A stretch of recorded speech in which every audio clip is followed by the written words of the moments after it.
Good afternoon everybody. Hello Christine. Nice to have you here. Just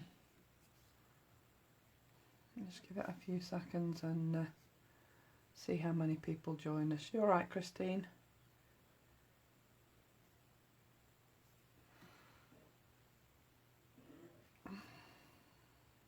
Hi Tina. Nice to have you joining me. Hello Pearl, how are you? Nice to see you. Hi Natasha, how are you darling?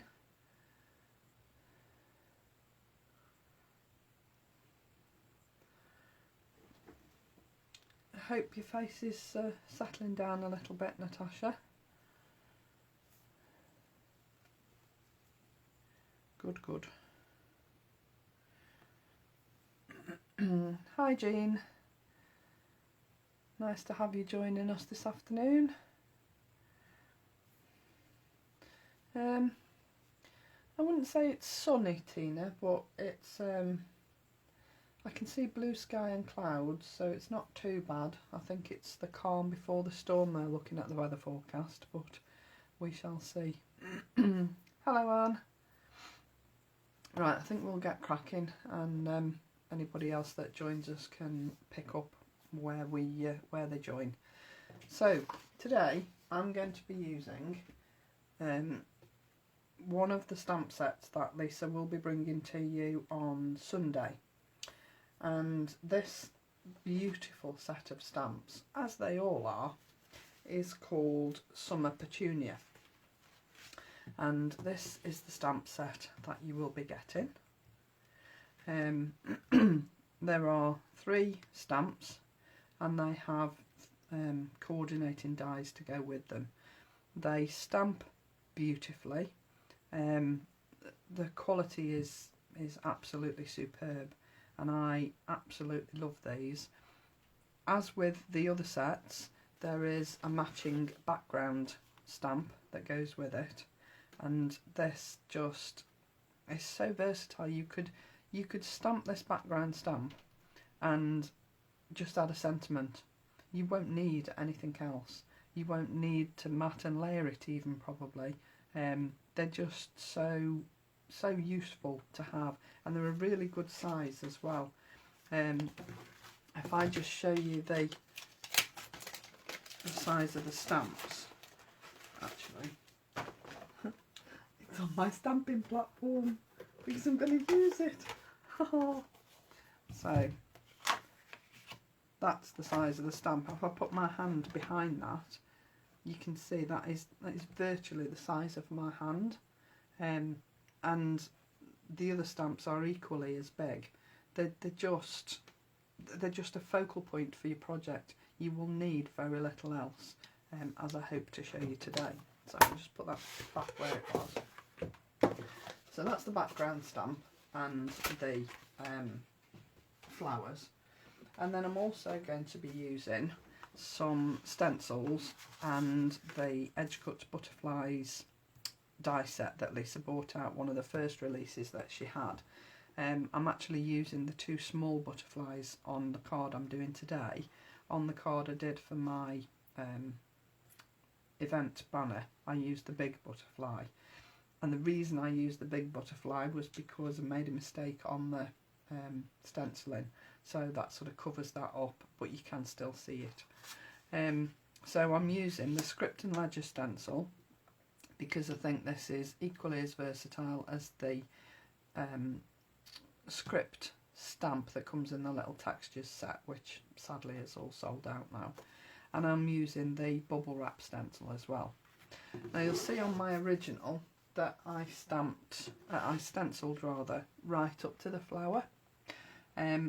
On today's card I decided that in hindsight there was probably a little bit too much stenciling on here, so what I'm going to do today is just pull that back a little bit and do a little bit less stenciling, which will hopefully show off the stamps a little bit better.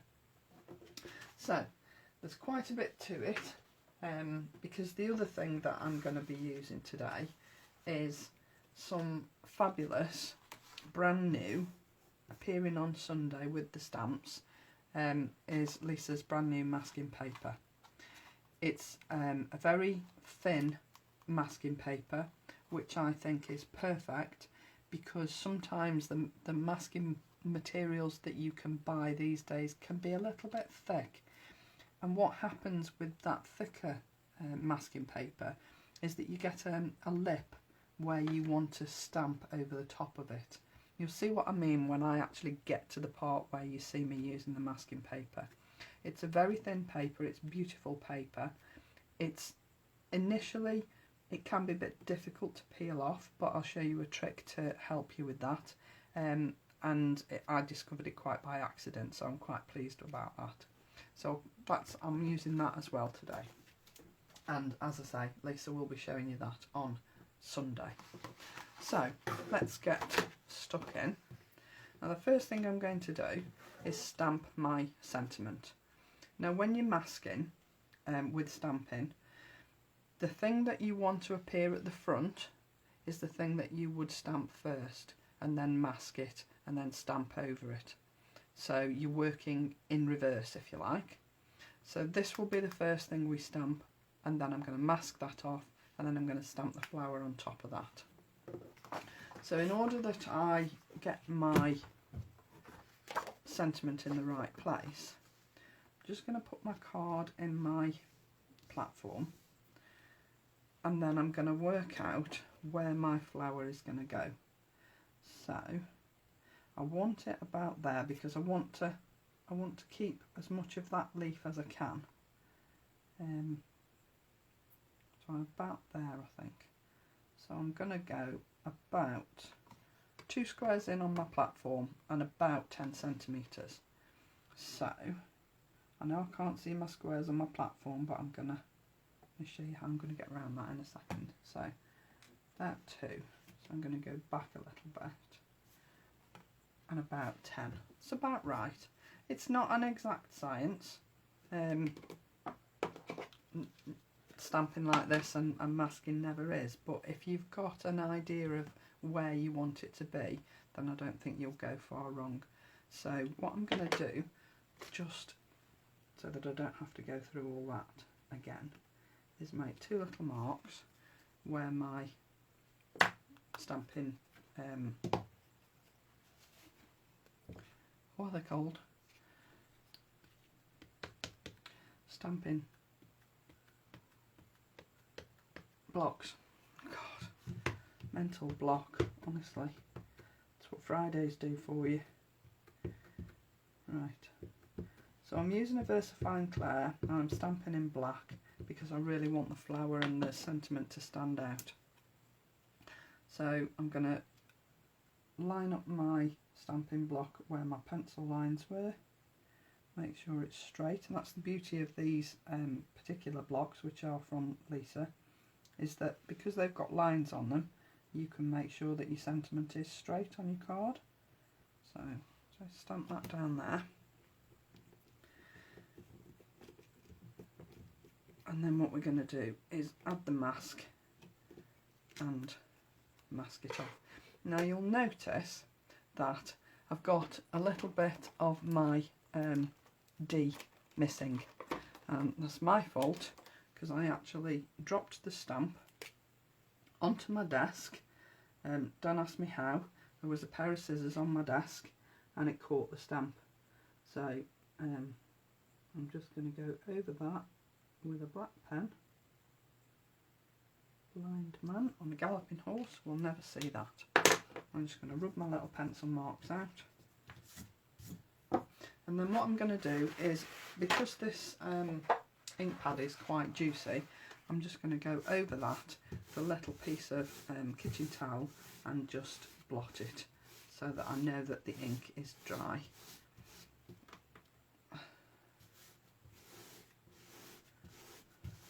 Hi Jill, hi Wendy, hi Lane, hi Franca, nice to see you all. So what I'm going to do now is mask off my sentiment.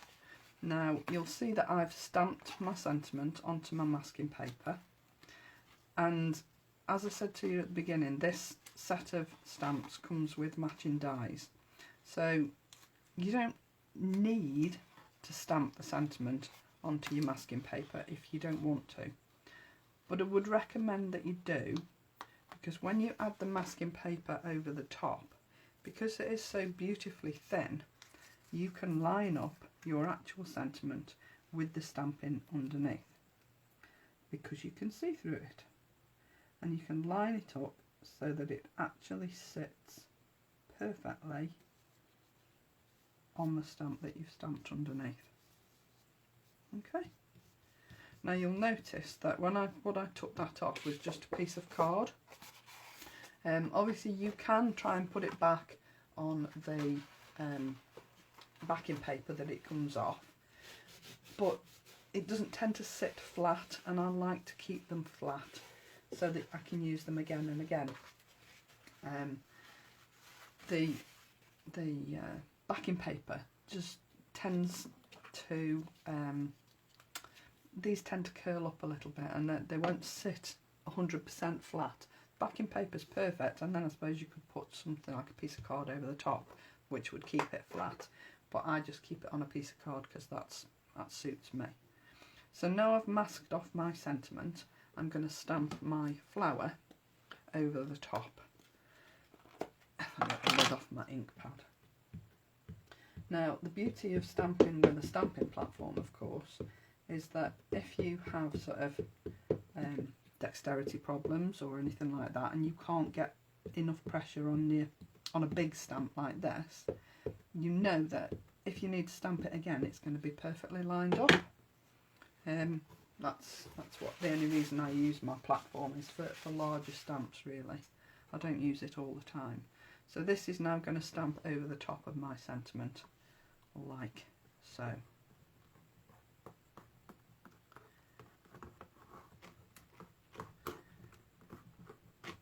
Okay, now you see what I mean about, that is quite a crisp, clear image that's stamped over the top of that, and what I haven't got is a lip around the edge of the paper between the stamp that I've put over the top and the one that I've masked off, and that's what I like about this paper. It is so beautifully thin that you don't get that lip that you normally get with when you're masking and stamping. I left that there because I don't want to clean my stamp straight away. I'll do that in a second. So now you've got choices. I did just quickly stamp it again yesterday, and I just went round the edge with a little sponge and a bit of, I think it was watering can archival ink with a little sponge, just to give this flower a bit of shadow, just to give it a little bit of depth.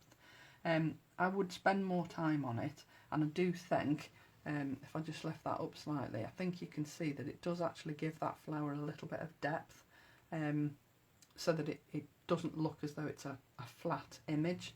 So you see round here where I've done a little bit of sponging with the grey ink, it just gives it that little bit of shadow, which gives it that sort of impression that it's not a flat image on your card. So it's just worth having a little practice and giving it a go, but spend a little bit of time and do it gently. Sorry, I'm holding that in the wrong place, aren't I? There you go, that's better. Okay, so that's just a little tip just to give it a go, really. So what I would do then is mask off my stamped flower, and you'll see that I've done this already with the masking paper again. I'm leaving the stamped sentiment in place because obviously I don't want anything to interfere with that. So now I've got a sentiment stamped and masked, and then I've stamped the flower on top and then masked the flower. I know I'm probably teaching a lot of you things that you already know, so bear with me, but I know there are people that tend to veer away from stuff like this because it's a little bit more involved. So that's why I decided to do this. So just bear with me if you've done it all before and I'm teaching you to suck eggs or whatever. So I've got the basis of my card, and now I'm going to do all my decorating. So I'm using a piece of copy paper on here, primarily because I don't want to mess up my non-stick, non-slip messy mat, and secondly because I don't want to waste the time cleaning it while I'm on air. So I'm going to be using two distress oxides. I'm using picked raspberry and wilted violet. I know they're different colours to the sample that I put on the event banner, but I did this again yesterday, and these colours sort of really just sing to me, if you like. And you can see this is what I did yesterday, because this is the same piece of card. Now again, I'm using Lisa's brushes. I'm not sure that these are back in stock yet. I know they will be at some point. And if you can afford them, then go for them. These sit on my desk in my little holder, like this, which are amazing. And my hubby came in the other day and said, "Oh, I didn't know you played the xylophone, where do you keep it?" I think he thought it was funny, to be honest, but it's men for you, isn't it? So I'm just going to use my brushes, and I'm just going to brush my ink in the places that you saw that I did yesterday. I shall probably do this a couple of times because I want the colour to be quite vibrant. Now you'll notice that when I was stamping my images yesterday and put the masking paper on, I didn't make sure that my ink was dry on my masking paper, hence my little black smudge mark here. Now I know that there will be something on Sunday's show that will help you out with that. I'm not saying any more. I'm sure Lisa might mention it later when she does her live. Don't forget that, 7 o'clock tonight, when she runs through what's going to be on Sunday's shows. Double set of shows, starting at 3 and following on with the 3:45 show afterwards. Yeah, I will lose some of that, so I'm quite pleased about that. Now I'm just going to fill in the little gaps with the wilted violet. These are two of my absolute favourite colours. I love these colours. And anybody that knows me, like Jane, will know that. I'm a definite purple girl at heart. But I do like a bit of pink that goes with it. So you can see these brushes, how beautifully they blend the inks. Now obviously I'm using oxides today, but these will blend the ordinary distress inks just as well. I just wanted to use oxides today because that was what I was using yesterday, really. No other reason. I just like the way the oxides blend, to be honest. I'll just do that a little bit more pink so that it's a little bit more vibrant and matches the purple. And I just love the way they blend so beautifully into one another, and that's just perfect. And you see, I've lost most of that black smudge mark, which is quite a relief. But that's the one thing I would say is if you can plan ahead, I would stamp your images onto your masking paper the day before that you're going to use them, because then you can make sure that it dries overnight. I mean, you can run over it with a heat gun if you wanted to, but I wouldn't put too much heat on the paper because you don't want it to peel away from the backing until you actually want it. So there you go, there's my little frame that I've put round the flower. I really like that. I just like the way it's a bit variegated. So the next thing I'm going to use is my bubble wrap stencil. Now when I did the first one, my green one, if I just bring that back in, you'll see there's a definite border round here with no bubble wrap overlapping. But when I did the one I was practicing on yesterday, I decided I actually quite liked the bubble wrap over the frame, so I've left it so that it sits over the frame today.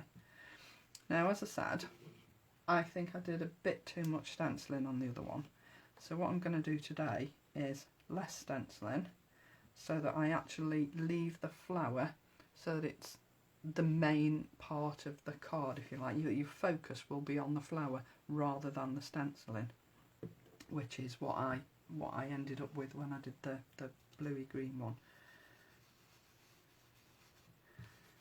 So I'm just going to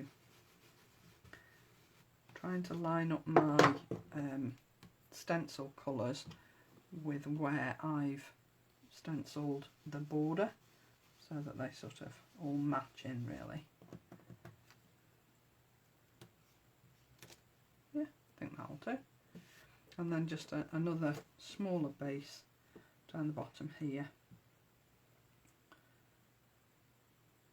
I don't want it over my words and I don't want it over the flowers, so oops. A little bit there.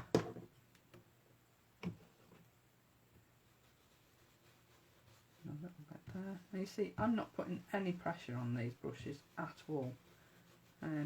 They're just so beautiful to work with. There we go. I think that's about right, to be honest. Don't really want any more than that. Yeah, I'm going to leave it like that. Now, because I didn't want it to just be the bubble wrap, I actually wanted to use the script stencil as well. And all I did, basically, was just went over a small area with the script stencil. Just really to add a little bit of different interest. Yeah, see, that's all I need. I don't want it to be in your face. I don't want it to sort of stand out over and above everything else. I just wanted it to be a little bit more of an interest on the card. So, and these brushes, I've used this stencil before with other brushes and sponges, and you just can't get the same image through it as you can with these brushes. They are superb brushes. So there's my stenciling on top of my flowers, etc. Now obviously you're going to peel all this off and reveal underneath your flower. Now you can see I lifted that off there with my tweezers because it sticks beautifully to your card. Be very gentle with it. Peel it off slowly because you don't want it to tear. As I said, it is a thin paper, but it's beautifully thin for a reason. And just peel it back slowly so that you're not ripping any of the paper that's underneath, and it won't stick to your card. I mean, it is stuck down to your card, but you don't want a masking sheet that's going to lift when you're putting ink through it. So you want it to stick to your card, but you want it to be able to peel off beautifully afterwards, which is what this is doing. And it's only because I'm going slow, because I don't want to rip the mask. I want to be able to use this again and again, and I've used this several times during making my samples, because obviously I've done a few to get ahead with different steps of the process. So there you go, that's lifted beautifully, and as I said, I'm just sticking it down to a piece of card so that I can use it again.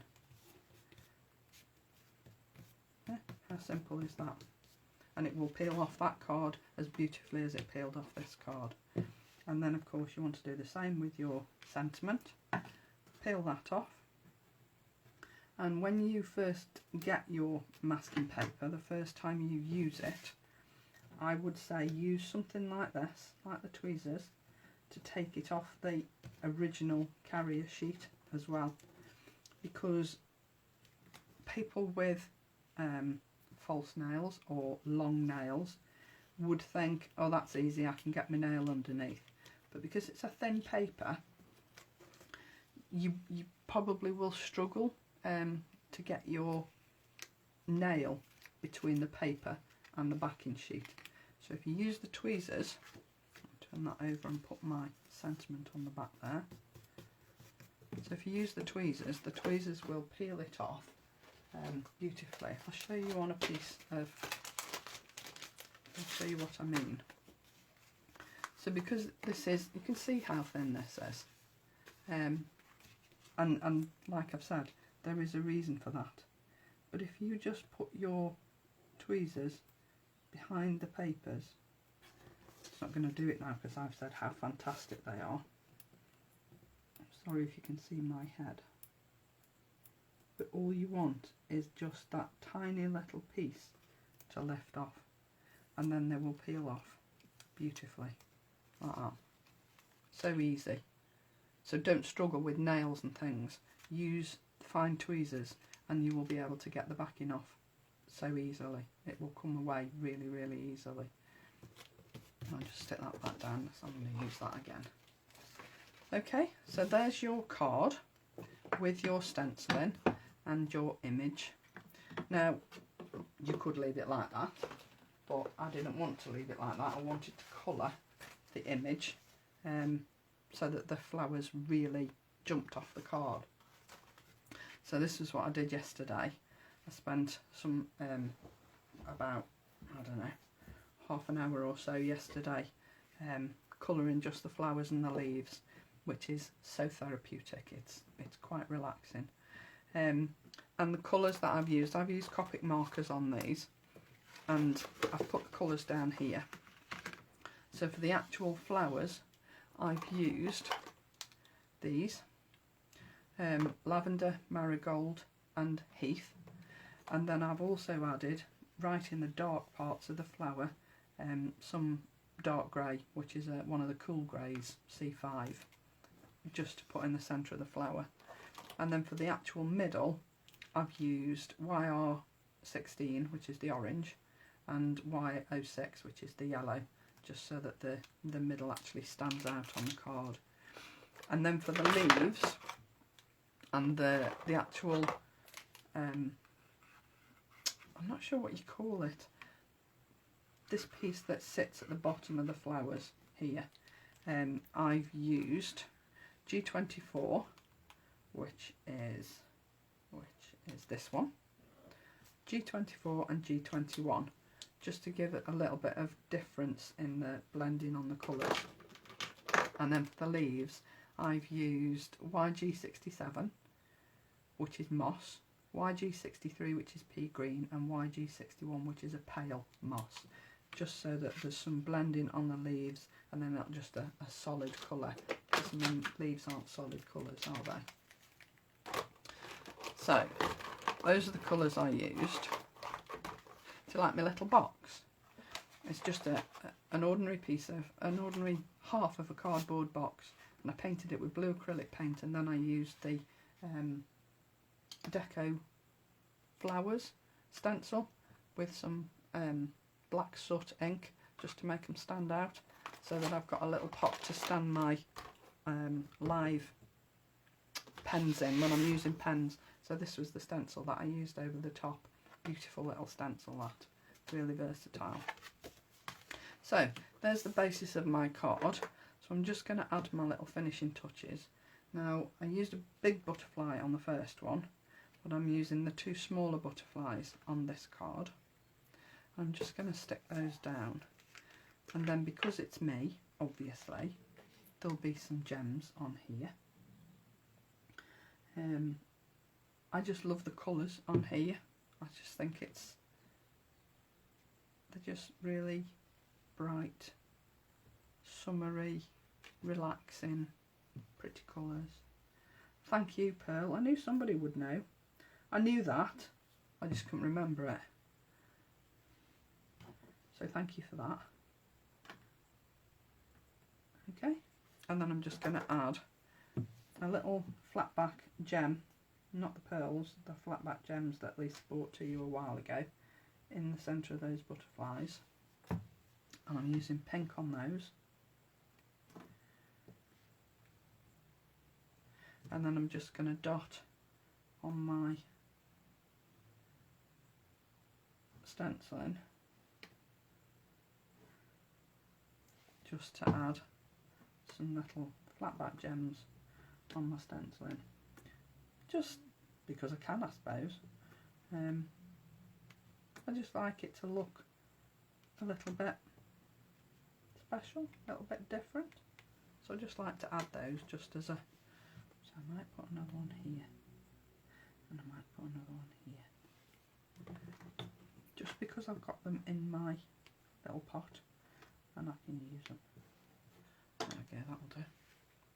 So there you go, there's my masked Summer Petunia card with the sentiment that comes with it. You don't have to use that sentiment, you could use any other sentiment that you wanted to. You could use the wordage sheets if you want, or you could use one of the sentiments from one of the other sets. The sentiments that come with them are just perfect. I think they fit them beautifully. So there you go, there's my original, and there's my one that I've done today. So the colours that I used on here, the stenciling I've used tumbled glass and twisted citron, and then round the edge here I used evergreen bough, and the colours on my flowers were B66, which is clematis, B63, which is light hydrangea, and B60, which was pale blue grey. So those are the colours that I used on this card yesterday, and I used different colours in the centre. I used two of the yellow red colours, YR16 and 14, for the centres, but I wanted it to look a little bit different on this card, that's why I went for different colours today. So there you go, two cards based on the same theme, which look quite different I think, but I prefer this one. This is my favourite. Thank you, Tina. I hope you all enjoyed that. Now don't forget that tonight at 7 PM Lisa will be with you to give you a run through of all the fabulous stamps and stencils, not stencils, dies, stamps and dies, and a few other useful things that I don't think any crafter could be without, to be honest. They're already probably going to appear in my basket, but I'm not going to say that too loud in case hubby hears me. So there you go, those are my cards for today. Don't forget to watch Lisa tonight at 7 o'clock. Shows on Sunday are 3 and 3:45, they follow on, so it's a double show. And I'm sure that you are going to love everything that she's bringing to you. And don't forget, these are going to work perfectly, as you will have seen by the rest of the DT samples that have been shown in the group over the last few days. They're going to work perfectly with all the slimline dies, they're going to work perfectly with the triangle dies. Everything that Lisa brings to you will work with each other. So you're never going to be thinking, well, I bought that ages ago and I haven't used it since, because they all work together. So in your basket too, Tina, yeah, don't blame you. It's going to be a big basket this time, I think, but hey ho, we won't shout that too loud. So there you go, hope you enjoyed that. Don't miss Lisa tonight. Claire will be back with you on Tuesday and Natasha on Wednesday, and then I'll be back with you next Friday. So have a fabulous weekend. Enjoy watching Lisa tonight, and I hope you catch the shows on Sunday, and I'll see you next week. Bye for now.